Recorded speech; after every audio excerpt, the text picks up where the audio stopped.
You've checked every box today. The 5 a.m. wake up, the cold shower, the deep work blocks, no distractions, and yet you feel empty, completely drained.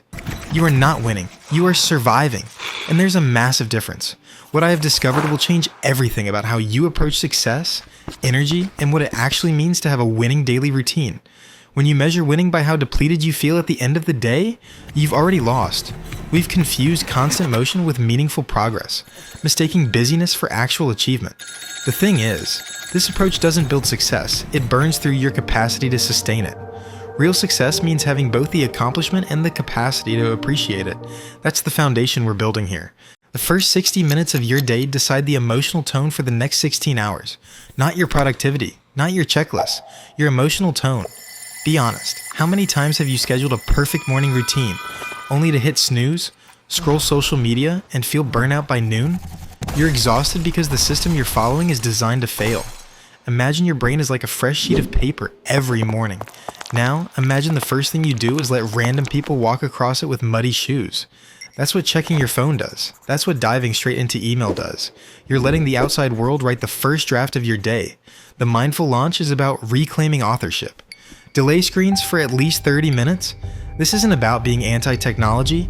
This is about giving your prefrontal cortex time to boot up before you flood it with stimuli. Your brain needs 20 to 30 minutes after waking to transition from sleep to calm alertness. When you immediately check your phone, you're forcing it into high alert before it's ready. Result? Anxiety as your baseline state.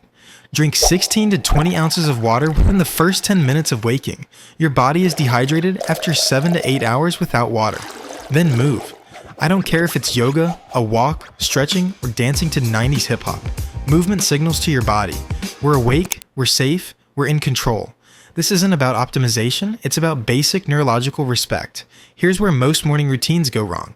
They focus on what you need to do. Instead, ask, what truly deserves my focus today? This single question shifts you from reactive to proactive, from chaos to clarity. When you do this, you've set a direction before the world could hijack it. You've created a buffer between stimulus and response, and in that buffer lives your power. Early intentionality seeds mental resilience throughout the day. When the chaos hits, and it will, you have an anchor. You know what matters. You're not just busy, you're purposeful. Once you've set your direction in the morning, let's talk about the currency of the modern world. Attention, not time. Attention. This isn't about filling time with activity, it's about protecting your peak mental energy for what actually matters. The first step is identifying when you're actually at your cognitive best. Are you a morning thinker who solves complex problems before lunch, or do you hit your stride in the afternoon? This isn't about when you think you should be productive, it's about when you actually are. You can have 12 hours in a day, but if your attention is fractured across 27 tabs, 3 apps, and 14 text conversations, you have nothing. You're busy. You're exhausted, but you're not productive. Once you've identified those peak hours, you guard them. This is where the single focus principle becomes non-negotiable.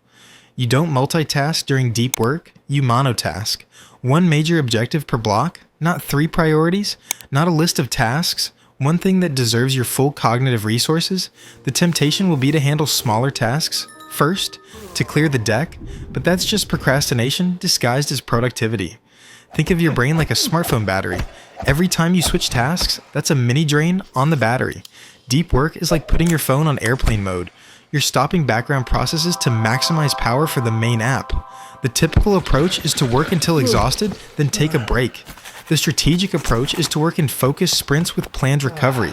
Maybe it's 90 minutes of deep work followed by 20 minutes of complete mental rest. Not checking email, not quick tasks, actual mental recovery. This isn't losing productive time, it's investing in your ability to maintain quality focus throughout the day. Let's talk about where most people fail. Midday. Around 1 p.m., your focus naturally drops. This is physiology, not weakness. If you try to power through with coffee, you're guaranteeing a crash. The strategic approach recognizes this dip as an opportunity for recalibration rather than a problem to overcome. Movement breaks become your primary tool here. Not intense exercise necessarily, but physical activity that changes your state. A brief walk, a 10-minute walk does more for your alertness than a triple espresso. Why? Because movement increases blood flow to your brain. Caffeine just borrows energy from your future self, and trust me, he's going to want it back with interest around 7 p.m. Before you go back to work, take 10 minutes to adjust the plan. Not abandon it, just check. What's the one thing that still matters most? This is how you maintain balance under pressure, by recognizing the drop and course correcting instead of burning out. Here's a truth that took me years to accept. How you end your day is just as important as how you start it. Most high performers are great at turning on, terrible at turning off. They work until they collapse, then wonder why they wake up already tired. The evening unwind isn't about relaxation, it's about recovery. And recovery is what makes tomorrow's performance possible. Without a clear ending, your nervous system never fully downregulates. You're in a low-grade stress state all evening, which destroys sleep quality and prevents psychological recovery. Boundaries aren't restrictions, they're containers that make rest actually restful. Set a specific time when work communication ends, and stick to it like a meeting you cannot reschedule. This isn't about being unavailable, it's about being present for the parts of your life that aren't measured by output. Physical movement becomes your release valve for accumulated stress. This isn't about another workout, it's about changing your physical state to signal the psychological shift. A walk without headphones, some gentle stretching, anything that lets your body know the pressure of performance is over. The tension you carry in your shoulders after hours at a desk isn't just physical, it's stored mental strain that needs release. Your reflection practice serves as the bridge between your professional and personal selves. Take just 5 minutes to separate lessons from what felt like failures. What did today teach you about your work patterns? What resistance did you encounter, and what does that reveal about your priorities? This isn't about judging your performance, it's about extracting wisdom without carrying the weight of judgment into your evening. Finally, preparing tomorrow's priorities serves a surprising psychological function. It quiets tonight's anxiety. When you define what matters for tomorrow, you give your brain permission to stop rehearsing it all evening. This isn't about creating another to-do list. It's about creating mental closure so you can actually disengage. The unfinished tasks will still be there tomorrow, but they don't need to occupy your mind tonight. A routine only becomes powerful when it lasts. Now, the practical reality: no perfect routine matters if you can't maintain it. The integration phase is where most systems fail because people try to implement everything at once. Start with one anchor habit, the single practice that would make the biggest difference in your daily experience. Maybe it's the digital sunset, or the morning hydration ritual, or protecting your deep work block. Don't attempt the entire structure. Build one solid pillar first. The 80-20 rule applies profoundly to routine adherence. Perfection isn't the goal, consistency is. If you maintain your intended practices 80% of the time, you're winning. The 20% when life intervenes, unexpected demands, travel, illness, those aren't failures.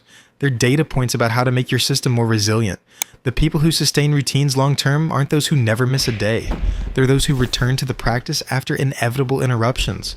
Measure success by sustainability, not perfection. The true metric isn't how strictly you followed the checklist, but whether you have more energy at the end of the week than you did at the beginning. Whether you're making meaningful progress without feeling constantly depleted. This system only works if it works for you, if it creates more capacity than it consumes. That's the balance point you're seeking. True success isn't constant motion, it's calm focus. It's not about being always on, it's about being fully present when it matters. It's having both the accomplishment and the vitality to enjoy what you've built. This mindset shift, from constant striving to sustainable excellence, changes everything. It transforms your relationship with work, with time, and ultimately with yourself. The routine is just the structure. The real transformation happens in the space between the tasks, in the intentionality you bring to each transition, each decision about where to direct your energy. That's where you stop burning out and start building something that lasts. If you're ready to redefine success as sustainable excellence instead of exhausting performance, subscribe and keep building with us.